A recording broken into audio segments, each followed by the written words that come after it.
Hello everyone, Little Smith here. I know it's Friday today, but I'm gonna switch my schedule around from today to tomorrow, so you're gonna get Saturday's video today. On the Daniel Larson Wiki, yet again, no, there's no updates. I checked. I thought there'd be an update after the 10th, but no, nothing. So we're gonna read an article of the case managers, the people who were supposedly giving evidence against Daniel. So, for trolls to claim to be Daniel's business manager, see management. We already covered that.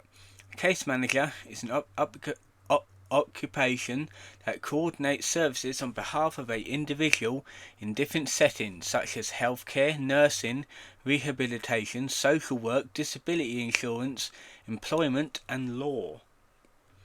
Not to be confused with the trolls who pretend to be who pretend to manage Daniel's music career and his other affairs. Daniel Larson has had many case managers throughout the years. He has hired and fired them due to minor inconveniences, and despite being constantly disrespectful to them, has alleged abuse at the hands of his alleged abuse at the hands of his case manager. He basically abuses his case managers.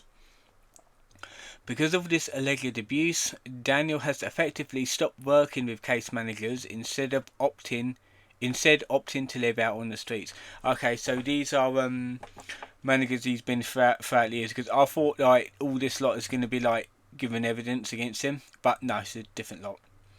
During the second jail arc, two of Daniel's former case managers, Jody and Ian, were set to testify in court. Okay, so two of them. Right. List of case managers.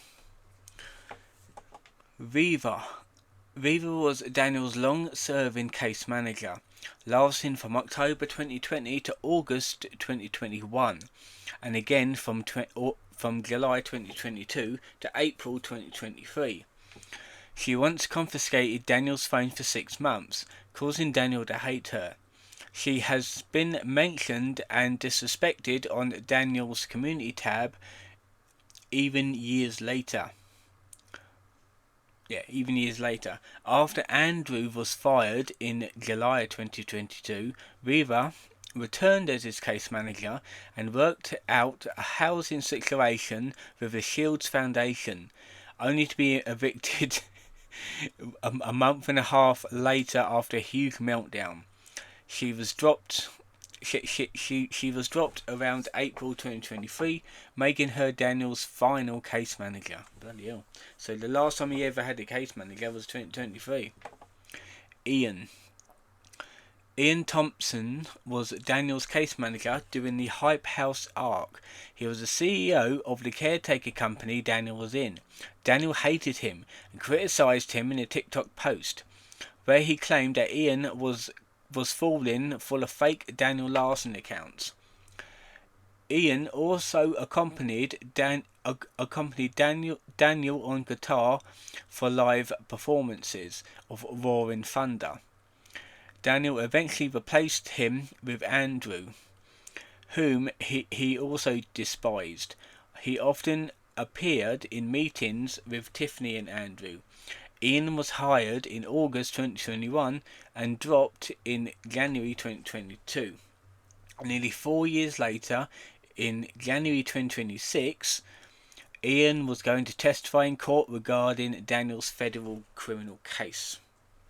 Kelly was Daniel's the arc activist, referred by Andrew. The exact time frame of her involvement as his case manager is unknown, probably not that long. Jody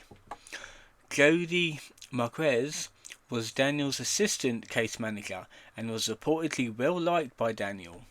She was hired on March 2022, however was dropped for unknown reasons around June 2022. She has to testify in Daniel's federal case. She was to testify criminal case in January 2026.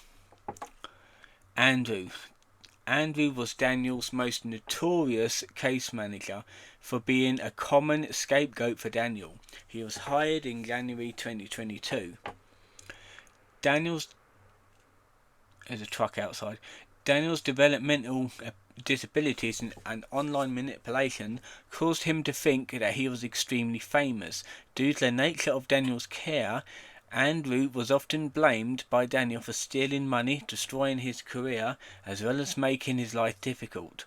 In many of Daniel's TikToks, Daniel showed disregard and contempt for Andrew, often cursing at and threatening Andrew. On several occasions, Daniel has also tried making Andrew pay for his meals. He's a right nasty prick, Daniel Larson is, for him then. During the final week of June 2022, Daniel increasingly shared feelings of malice, aggression, and resentment towards Andrew. As Daniel fled into the woods to run away from the police searching for him, he posted a series of rants on his TikTok. Yeah, like giving away your location like that is not a good thing. This became known as the June 22nd meltdown. In these posts, Daniel struck himself, saying that Andrew was stressing him and Bob out so much that they had to hurt themselves. Additionally, Daniel said he would find and unalive Andrew, and claimed that Andrew was responsible for Daniel being financially ruined. During one of these rants, Daniel called Andrew the N-word. Andrew was no longer Daniel's case manager as of 7th of July 2022. There is reason to believe that Andrew is not actually responsible for Daniel's accusations. Daniel has claimed that he has spoken over the phone with Andrew, and said that Daniel did not need to go to court, regardless of what the warrants said. This was clear evidence that Daniel purposely used Andrew as a scapegoat for any problem that occurred in his life. There is no possibility that Andrew, a state employee, had told Daniel not to appear in court. Instead, Daniel saw an opportunity to avoid going to court, as well as any further failure to appear fines, by utilizing a baseless claim that his disability case manager said that he was not required to attend. Yeah. Last edited page on the 7th of February. 2:10 p.m. Yeah. That's the thing, because it's like Daniel essentially used these people. It's like he was an absolute arsehole to all of them, and they were all trying to help him. But instead he got thrown back in their faces by Daniel, because Daniel Larson's a nasty piece of work. But so yeah, that's been it for this video. I hope you've enjoyed it. I will keep an eye on this. I'll probably not until like next week now. But yeah, if there is an update, I'll probably update. I'll see if it's any worth updating at the minute, because nothing happening. But yeah, I will see you guys next time.